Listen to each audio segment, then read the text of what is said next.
Mountain Province. Buti na lang suot ko yung homecoming jacket na galing kay Gian na ipinasa sa kanya ni Jackie. Proud ako doon dahil ramdam ko na kung gaano kainit ang salubong sa akin ng mga kababayan ko, ganun din yung init na pabaon ng mga kasamahan ko sa akin. Bilang pinakahuli sa mga nag-homecoming, ako na yata siguro ang pinakaswerte. Dahil kahit Felt homecomings. Pagkakaibigang pinagtibay ng pangakong babantayan ng isa't isa. baon ng init ng yakap sa pag-uwi, na hanggang sa pagbalik ay aming daladala.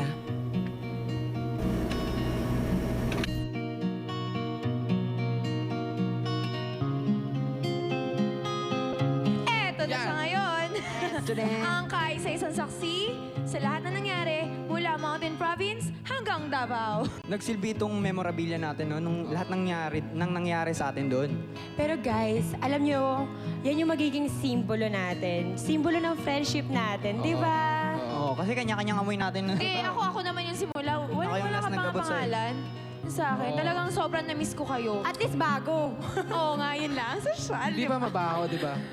Tapos, Nangangamoy kaya, pinaperfuman ko na lang. Wala kaya. wala. Sino last na gumamit? Sino last na gumamit? Sige. Ako pero nasa Mountain Province. Yung malamig doon, magpapawisan pa ako Pawisin doon. ka, Marquishelo. Pawisin ka, Marquishelo. sige na. Ba't alam mo? Hoy! May laman na naman yung attitude box, ha? Yung attitude room, naka-ready na. Yes. Hoy, kala nyo tapos na Star Trek, ha? Jackie, ano yung nahulog ka daw?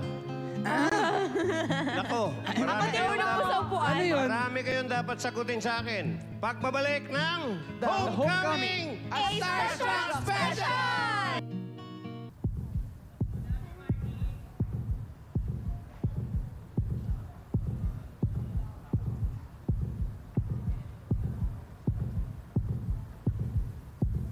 Mga kaibigan, welcome to Starstruck Talk. Starstruck Talk. Dahil dito, sasagutin nyo talaga ito. Gayon din mga fans nyo, kailangan malaman nila ang tamang kasagutan. Dahil ikaw ang katabi ko, Iwa. Patay ka.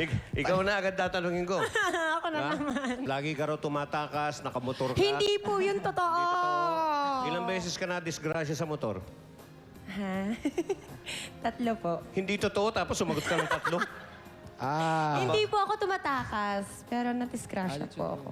Ito, kailangan sagutin to eh. Ako naguluhan mismo eh. Itong linggon to eh. Nagtapat ng pagtingin kay Chuck sa taping ng Love to Love at narinig sa microphone mo. Hindi po. Hindi. Narinig talaga. Maraming nakarinig sa microphone na nagtapat ka ng Hindi nag-profess po. ka ng pagtingin mo kay Chuck.